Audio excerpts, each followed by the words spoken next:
Welcome once again to another episode of SLMA Radio. Brought to you on behalf of the thousands and thousands of members of the Sales Lead Management Association. If it has to do with sales lead marketing or sales lead management, it probably starts here with the SLMA Radio Show. And the man who started it all, who continues the conversation, always with a thinking cap on, Mr. Jim Obermeyer. That's like the old date. We got up-to-date news here, and then you flash the paper. Yes, coming in right over the wire. I like your new background, Paul. You've got a halo over your head. You know that? It's beautiful. Well, this is Jim Obermeyer, your host today on SLMA Radio, the longest-running program on the Funnel Radio channel. We've been up there running weekly for 10 years with my sidekick, the engineer, the announcer, the backup guy, the guy that's got all the experience, Paul Roberts. And today we've got Rylee Meek, founder and CEO of the Social Dynamic Selling System. Rylee and I have taken a couple of weeks to try to get together, find a time on his schedule to talk about his program, and you're going to find this really interesting. He's the founder and CEO of the Social Dynamic Selling System, turns dinner seminar marketing into science. This isn't just for your attorneys and your financial advisors. This is much bigger than that. After responding to a small ad on Craigslist in 2009, Rylee was introduced to a new concept of selling. It radically changed his life forever, having just $673 in his bank account. He went out to produce over $80 million in sales in the last 8 years using the Social Dynamic Selling System. We don't talk about products here a lot. We talk about solving problems, and today is going to solve both things. We're going to find out about social dynamic selling, and we're going to find out how it can be used in B2B marketing. Rylee, thank you for agreeing to come on the program today. Welcome, sir. Yeah, thank you so much, Jim. Happy to be here. This is going to be fun. You're following a great program lineup today. We had Daryl Prail on with Inside Sales, Sean Broderick from Ireland on revenue optimization, Michael Lynch with West Virginia University, and following this show, we got CRM Radio, Sales Pipeline Radio, and the Practical CMO. So we're looking at how you, right in the midst of this lineup today, can give us this nugget of information. Please explain what social dynamic selling is, who can use it, how it can be used, and how does somebody become an expert at this. So first of all, tell us what it is. Yeah, absolutely. Well, social dynamic selling, essentially at the core of it, as you had mentioned, is dinner, seminar, sales, and marketing. It's a format of really selling one-to-many versus one-on-one. And that's really the core of what it is, because my sales background prior to being introduced to this concept was always selling that one-on-one, where you got to take somebody through a presentation, just all the traditional sales steps.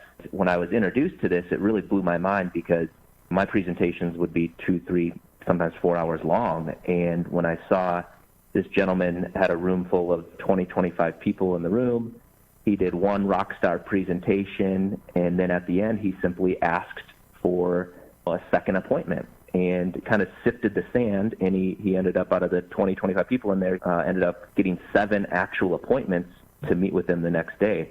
And these appointments were people that were really, truly, seriously interested in what he was actually selling. So that's what blew my mind. It was just like, this is, I could do one presentation, only meet with those that are actually serious enough about taking a look at your product offering. That's what really blew my mind, because not only would I be leveraging marketing dollars by doing a group presentation, but more importantly to me was my time, being able to leverage my time and ultimately increase my earning ability by the amount of presentations that I could do in a week. So you've taken this from a personal thing in selling to a company that other companies become experts at this dynamic social selling. Tell us how that works. If I was a B2B company and I'm looking at new ways to reach out to people, especially on a one-on-one basis, and I told Paul today, don't mention the virus. Don't mention the damn virus, Paul. So as we reach beyond our current circumstances, I think this dynamic social selling, which you say it's not just for attorneys, it's not for financial people, it's not for people selling timeshares. This is also for B2B, and I've seen it being used more and more, B2B people selling out there in the marketplace. So tell us a little bit more about it. Most people have heard of or probably even been invited to these, financial seminars, and, they've been doing that for decades. But what I wanted to do is be able to offer this into multiple different, verticals. And that's what we've been able to do. Because at the end of the day, any sales situation, people do business with those that they know, like, and trust. And sometimes it can be hard if you're a one-call close salesman to build that know, like, and trust in that time period.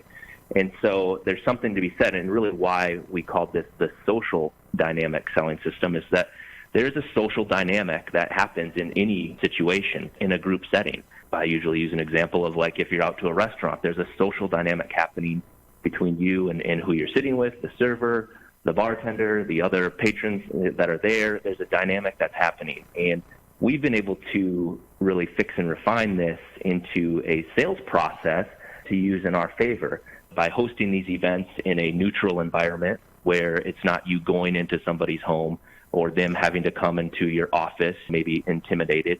But it's a social setting, typically a local restaurant with a private room, one that is popular in the area where they've probably been to before, and we can come into an environment where they're free to leave at any time. So that immediately takes the walls that they're always put up in a sales situation, like, I'm going to be sold something. We get them to know, like, and trust us by being positioned as the authoritative figure in the industry, whatever product that you're selling or service, and taking them through this emotional journey, this presentation that we take them through to ultimately at the end, hopefully they've gained that trust within you. And then at the end, we're simply asking for that follow-up appointment. And, assuming you did a good enough job on your presentation and are charismatic enough, I guess we'll call it, that those that actually are truly interested will take the time or give you the time, just because the law of reciprocity is in place. You've just bought them a steak dinner or chicken dinner or whatever it is. We've given them tremendous value in the presentation, and they're just socially feel, whether it's consciously or subconsciously, they feel obligated to provide you that initial step or that extra appointment to talk about the actual proposal of whatever your product or your service actually is. So we've been doing this in numerous verticals all over the board, from home remodeling to, medical, dentistry, certainly financial still, and, attorneys, the travel industry, but really any different industry in which a traditional sales process would take place, where it's a proposal or a presentation and then ultimately asking for the close. We've been able to perfect this in numerous industries throughout the entire country. So if I'm the CMO of, let's say, VanillaSoft, and they're selling software, can you do this in many cities across the country for VanillaSoft, or do you coach them in doing it themselves? We could do either. We could do it all throughout the country. My very first company that I started was actually just me, and then within 12 months, I had 26 crews in 38 different states hosting events every single week. So we have train-the-trainer type program if there is like that CMO that would want to train the rest of the sales reps, or we have done-for-you services in which we can come in, hire and train sales reps throughout the country to host events in multiple different venues. So if I were a CMO of a medical device company and I wanted to do these programs, and you're actually going to have a meal, you're going to have some community, it's going to be much more personal. I want to divide in all of the emergency room doctors from the hospitals in the city to do a presentation, and that's the kind of thing that you can organize and create for companies. Is that true? Yes, absolutely. Anytime we onboard a new client, of course, we're going to understand, what are their capabilities.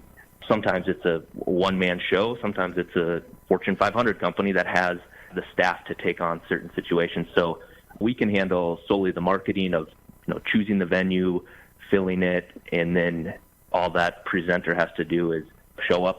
Or we can handle the whole process of the marketing, presenting the sale after the fact, even some ongoing following up and following through.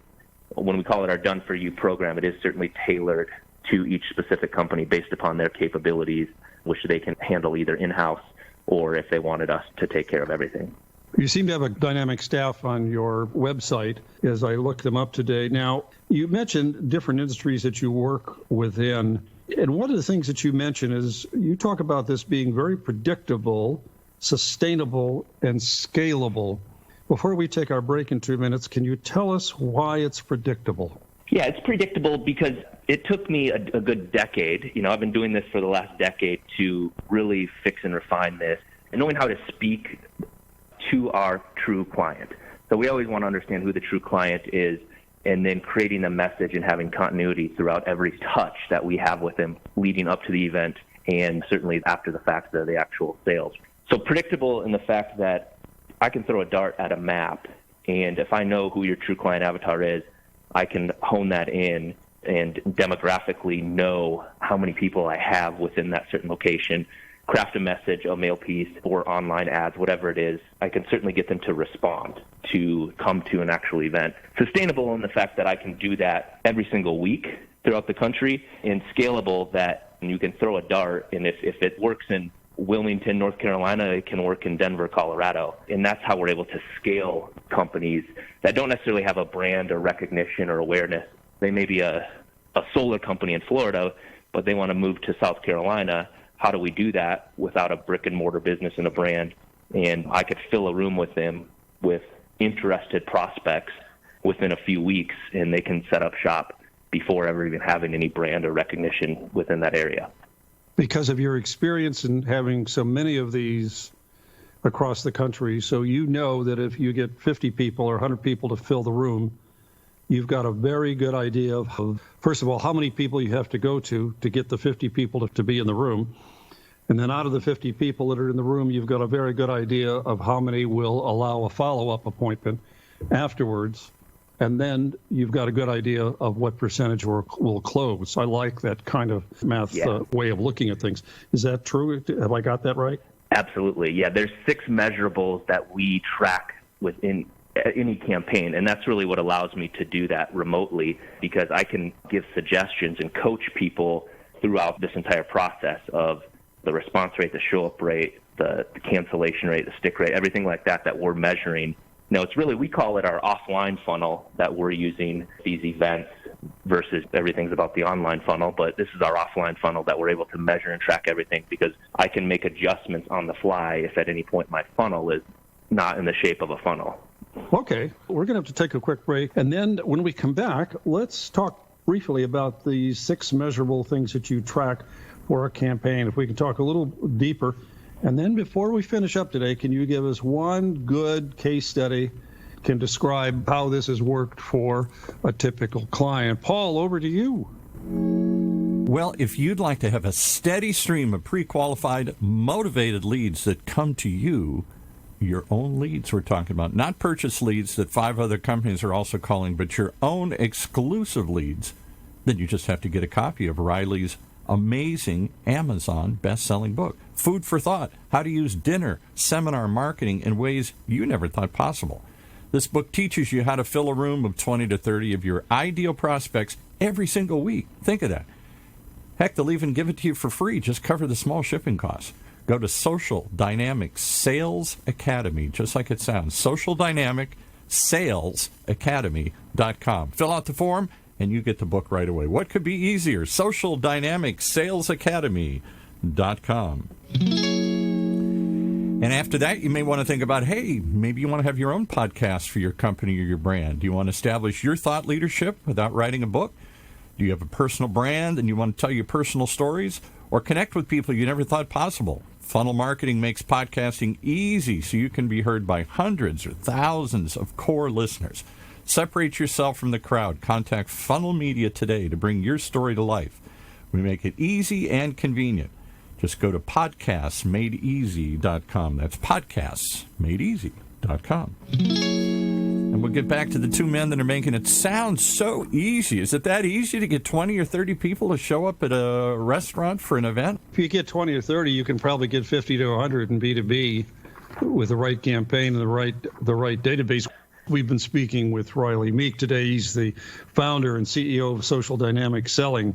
We've been talking about how this works and why it is so dynamic and why it's kind of new on the B2B field of selling and not just for attorneys and financial advisors. And I asked Rylee when we come back here to cover the 6 measurable things that they do for any campaign that they measure so they understand the success of a campaign. Can you go over those, Rylee? And then I'll sit back Probably won't have any more questions, but I would like to hear that case study of a client that you've got that was very successful. And I know I've sprung that on you, but that's just part of live radio. Go ahead, Rylee. That's all right. That's all right. Yeah, so the 6 measurables that I mentioned that we use with any campaign, and some of it kind of just depends on who our true client avatar is and how we're going to go about measuring this. If we're marketing a warm market, is it a completely cold market? So all that's going to be a little bit different based upon what we're trying to accomplish in any campaign. But regardless, there's 6 measurables, and the very, very first one is obviously the response rate. I'm just going to use direct mail as a kind of an example because we do hundreds of thousands of pieces of direct mail every single week. So it's an easy thing to measure. If I send 5,000 pieces and I get 50 people that respond, okay, great, I've got a 1% response rate. So we always want to know what our response rate is because if it's not responding, if it's not working, we can obviously adjust the verbiage or the art or something along those lines. So we're actually speaking the right message to that true client avatar that we've narrowed that down to. So we got a response rate. That's the percentage of people who are going to be accepting the invitation. They've raised their hand and said, yes, I want to attend. And then certainly we have the show-up rate. So this is going to be the percentage of people who actually arrive at the event. And we've worked through this to get usually a 90 to almost 100% show-up rate for the people that actually RSVP.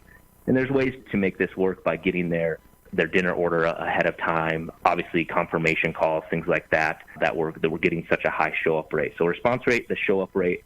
Once they're at the presentation, obviously this is where our clients or the presenter shines. And the biggest thing is to actually get that appointment. The appointment request rate is going to be the most important one. So we've got people there, they've showed up. Now we do our presentation and we ask for that appointment. Certainly after the fact, we create sense of urgency within this, and we typically want that appointment to be within the next day or 2, 3 days at the most. Otherwise, you have a lot of fallout. So the appointment show-up rate, and this is going to be different based on if they're coming to you to meet you in the office. Are you going to them, meeting them in their home? Are you meeting at a neutral setting? All of those factors have a varying appointment show-up rate. That's where we do want to monitor that. Then obviously the close rate. We're meeting with them. Okay, great. We present the product or we present the price. Did we get the sale? Fantastic. And then the last one, I don't even like saying the word, but we call it really the stick rate. Okay, did it actually go through or did they end up canceling? And that's really our post-seminar management, in which did we provide the goods and services the way that we promised, things along those lines.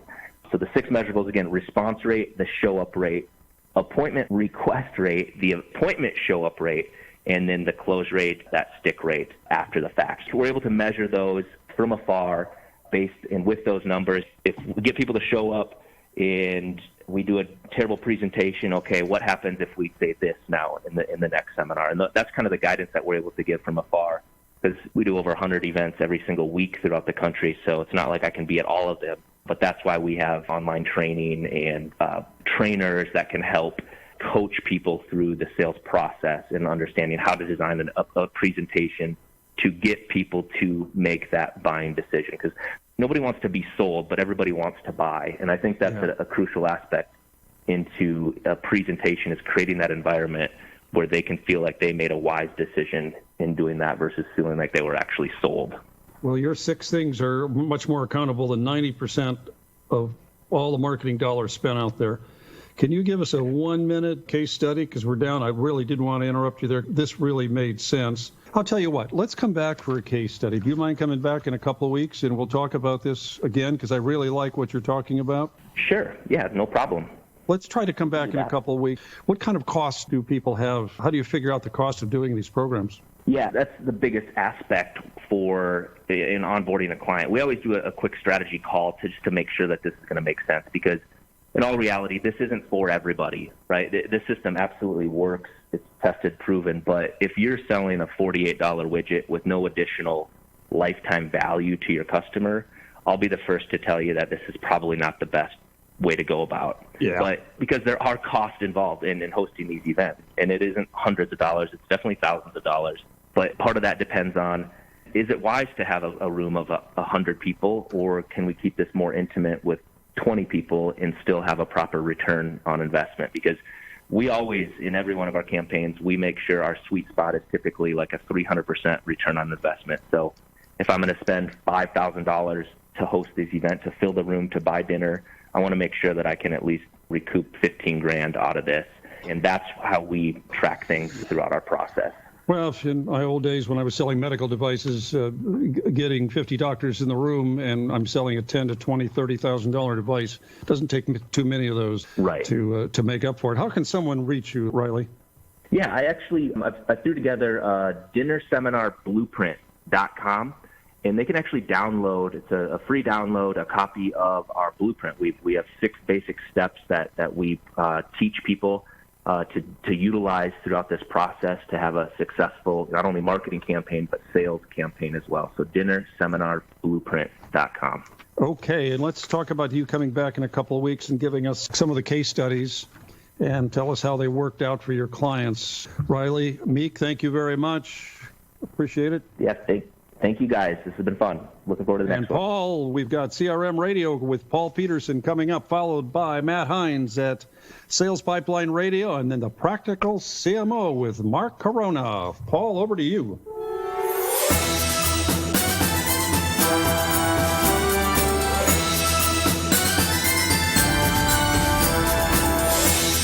You've been listening to another example of SLMA Radio. Right here on the Funnel Radio Network for at-work listeners like you.